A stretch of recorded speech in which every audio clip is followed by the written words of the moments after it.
Hi mga preni!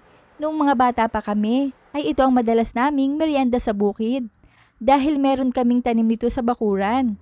Ganon din naman ang mga niyog, kaya ang bibilhin na lang namin ay asukal. 3 sangkap lang ay sapat na. Pero ngayong araw ay ila-level up ko ito para lalong sumarap.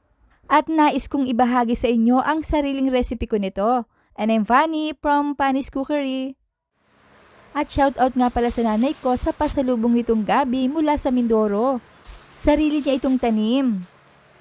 Samantalang isa lang muna natin ang kaserola at lagyan ng tubig, mga 1.5 liters. Buksan ng init sa medium heat. Bring to a boil. At kapag kumukulo na ay ilagay na natin ng small tapioca o sago. Tinakal ko na itong mga preni, bali 1.5 cups ito. Gradually add lang ang paglalagay na kagaya ng ginagawa ko. Haluin lang natin at pakuluan, medium heat. At lutuin ng 5 minuto lang. Haluin pa minsan-minsan, turn off the heat. Pagkatapos ay takpan at ibabad natin ito ng 10 minuto. Samantalang, balatan muna natin ang gabi at hugasang mabuti. Large size ito mga preni. Ayan ang ganda ng loob oh. Hiwain ito ng pa-cubes na kagaya nito oh. At 10 minutes later ay haluin natin dahil namumuo ito. As you can see, na ang sago ay nagsisemi-translucent.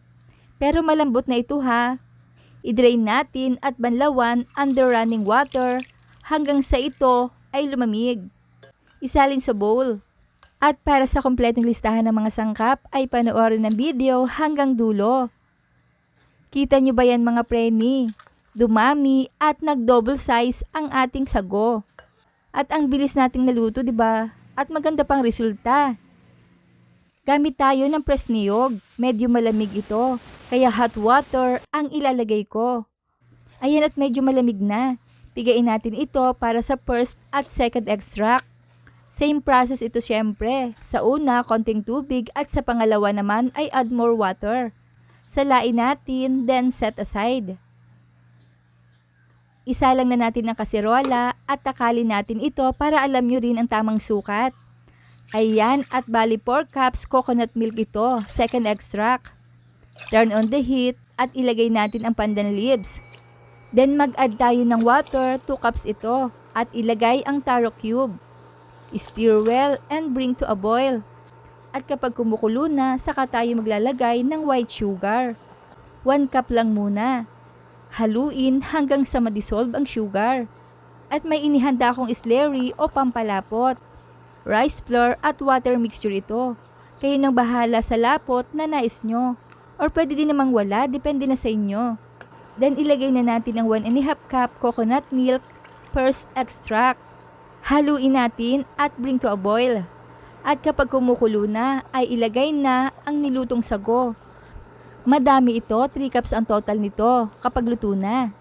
Ayan at inilahat ko na para busog tayo later. Haluin lang natin at mag-add tayo ng 1/2 cup of sugar. Ang tamis nito ay ayos na sa panlasa ko mga preni at kayo na lang bahala sa tamis na nais nyo. Budburan natin ng asin to balance the taste. Haluin natin at lutuin until thickens. Turn off the heat. Ayan ang bango mga preni. Kayo ba'y nakatikim na ng ganitong luto? At kung nakaabot kayo sa punto ng bidyong ito, ay mga tagasa naman kaya ang nakapanood ng video kong ito. Hello po sa inyo at maraming salamat. Kayo ba'y nag-crave na? Wait lang mga preni ha at ako'y magsasandok muna. Naku, kapag nakatikim kayo ng ganitong luto, ay tiyak na hindi nyo na makakalimutan ang lasa nito.